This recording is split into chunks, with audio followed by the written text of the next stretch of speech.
Hey, it's Chico, and today I want to talk to you about 3 strategies that you can implement if you are looking to get your first 2 to 3 deals under your belt, or perhaps you've done a couple deals, but you just can't seem to find that consistency and you're kind of confused about what you should focus on. So I'm going to help you with that today. And this advice is based on what I see my most successful students that are doing deals, that are getting off the ground and not struggling and spending years trying to get their first deal. Also want to make sure that you understand that whenever you look at advice, whether for me or anybody else, that you should always be looking at that advice from the filter of who is giving me that advice, and are they in the same position as I am? Because here's the thing. Let's say that I said to you, hey, I'm making $1 million a year in my real estate wholesaling business, and I'm doing direct mail. And you say, okay, great, Chico, I'm going to do direct mail in exactly the way you do it. That may not be the best option for you. Why? Because what if I have a staff? What if I'm spending, upwards of, I'm sending out 20 or 30,000 mailers a month in direct mail. Now you decide, hey, I'm going to send out 500 postcards or 1,000 postcards. That's not going to work, because you have to send out a lot more direct mail if you're doing it the way I'm doing it. Because I have an existing business. I'm already familiar with my market. I know how to do deals. I have a staff in place that is able to do deals. And for you, that strategy isn't going to work. So you need to look at, hey, what strategy is being presented to me, and who is implementing this strategy, and where is that person at that is having success, and am I in a similar position? And I always say that when you're starting out in the business, if you haven't done a deal before, you need to focus on getting your first 2 to 3 deals done. This is not about outsourcing. It's not about like, hey, what's the team I'm going to hire, Chico? Don't talk to me about team, and don't talk to me about an acquisitions person if you've never done a deal in your life.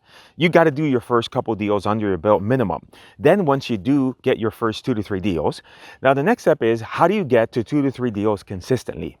And then from there, now you can then start looking at scaling and hiring a team and doing everything else that you can do in order to increase that amount. And that's what I'm going to talk to you about here today. Hey, in case we haven't met before, my name is Cris Chico. I'm considered to be the godfather of virtual wholesaling. I invented the term virtual wholesaling back in 2004. Yes, I'm an old guy. And also a pioneer in direct mail marketing, and most recently, the creator of the digital bandit sign technique of how to find motivated sellers on Facebook. I'm here in California today, actually the entire week. My kids have spring break. It's great. It's cold. I'm not used to this cold weather, and get a chance to just run around with the kids as they are in spring break.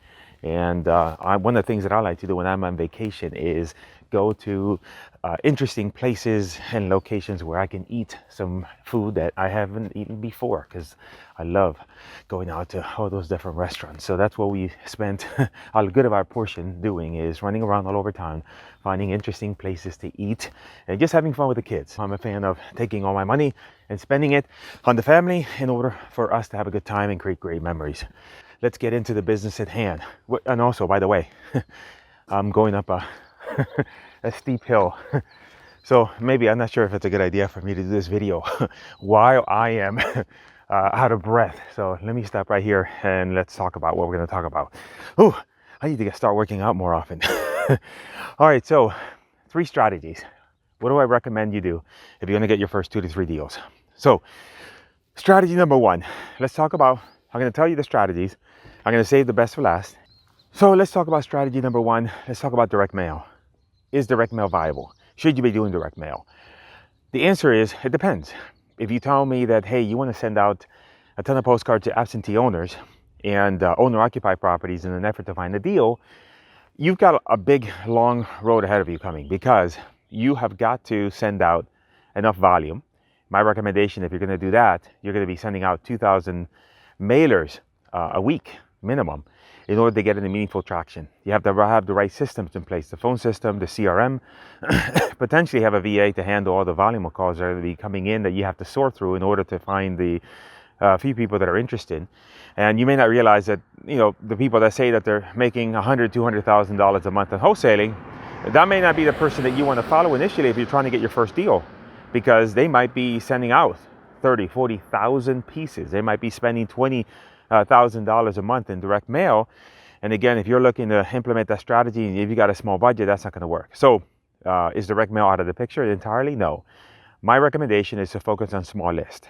Like, for example, eviction list in your local county. Landlords that are evicting their tenants, that's a great list. Another list would be code violation. Another list would be tax delinquent properties. So what would be my strategy for those 3 lists specifically? I would use my blind copy postcard, the third notice property notification postcard, and that postcard is designed to get the maximum amount of calls into the phone system. You're gonna be using a 24-hour recorded message using CallRail, and then you are going to call everyone that calls into the phone system, regardless if they left a message or not. We find that some of our best deals are people that are not leaving messages because they call in, listen to the 24-hour recorded message, they hang up. They're not ready to talk to someone just yet, but you now have their phone number, and now you can follow up with them and ask them a simple question. Hey, I missed your call the other day about a property for sale. Are you thinking about selling a property? And they'll say either yes or no, and then you continue the conversation from there. Yes, you are going to get some angry calls using that postcard, but you just don't call them back, and then that's it. Discard the message.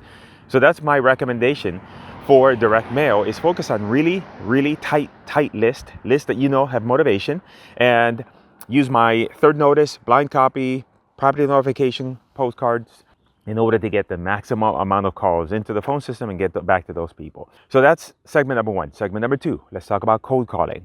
Am I a fan of going out and getting thousands and thousands of phone numbers and then hiring somebody overseas or local to start making calls for you? You could do that, but that's not what I would recommend. My recommendation is to take those exact same lists that I just recommended to you, the eviction list, the code violation list, the tax delinquent list.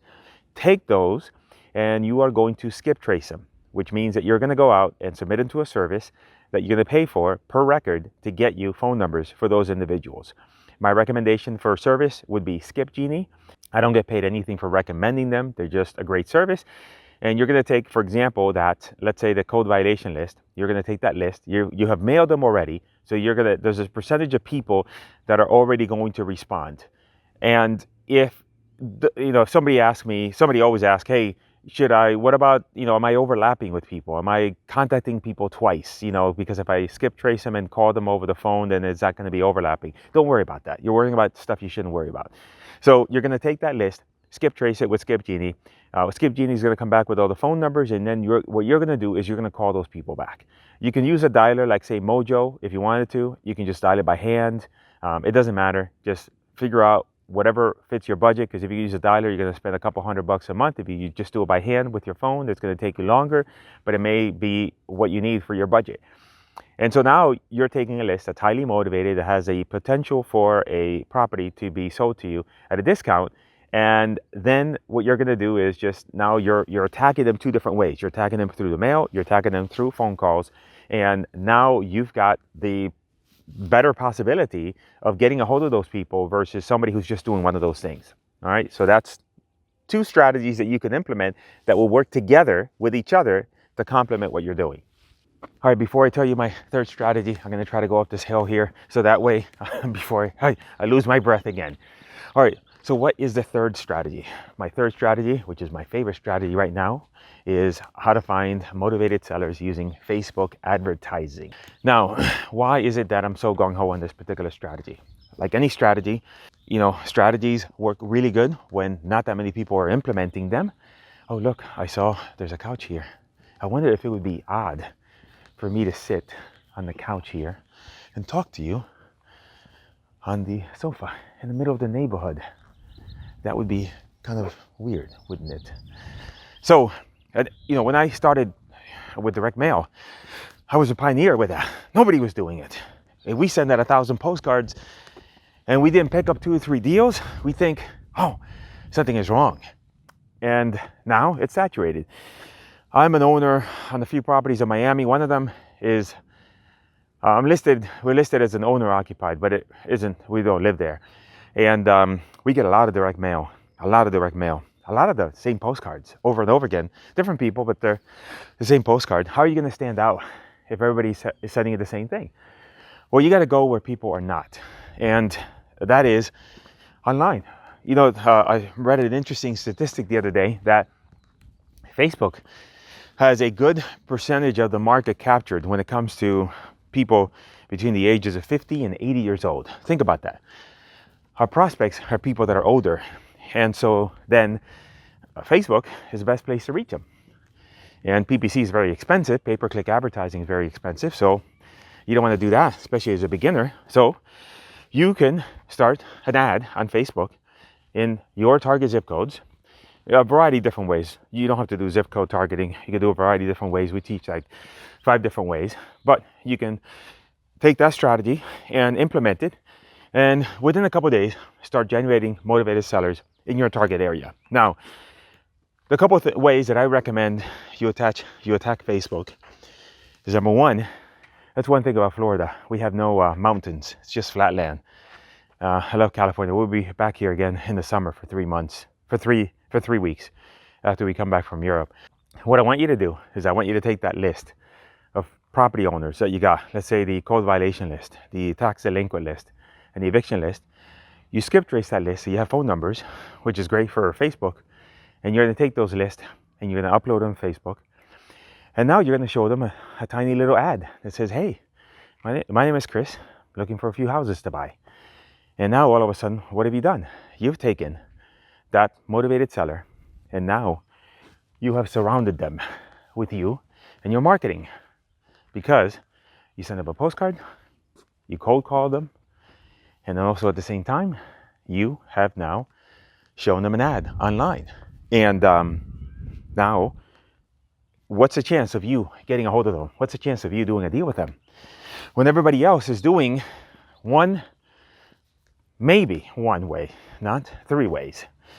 And that's my recommendation. You can do that. You can accomplish that.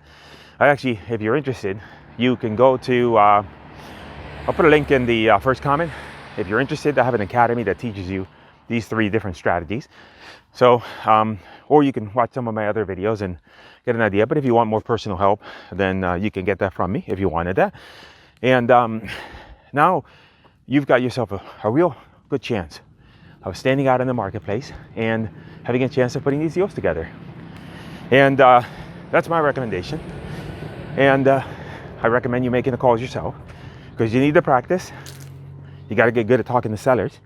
People don't realize that, the marketing is like half of actually, I think the marketing is a third. 2/3 of the game is talking to these people and having a meaningful conversation with the seller so that you can get the deal done.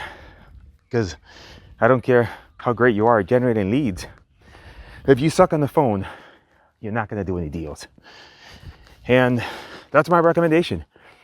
Those 3 strategies will really work great in today's market. And I know that because that's what my students who are starting from scratch, trying to get their first couple deals under their belt and trying to get to 2 to 3 deals consistently, that's what they're doing. And in most markets, if you get 2 or 3 deals a month that you're doing, you can quit your job. A lot of options that you have available to you. And that's all you need. Yeah, should you consider scaling? Should you consider doing other things? Yeah, you could do that. But for the beginning part of it, you just really need to focus on getting your first couple deals done. Forget about everything else. Forget about the noise. That's my recommendation. So, hey, by the way, if you like this video, give me a thumbs up, subscribe, and I'm going to put some case study videos here that you can watch if you're interested in learning how to do Facebook for motivated sellers. I think you should do it. I think you should definitely, there ain't that many of us doing it, so I think the opportunity is really good. All right, and appreciate you, and I'll talk to you soon.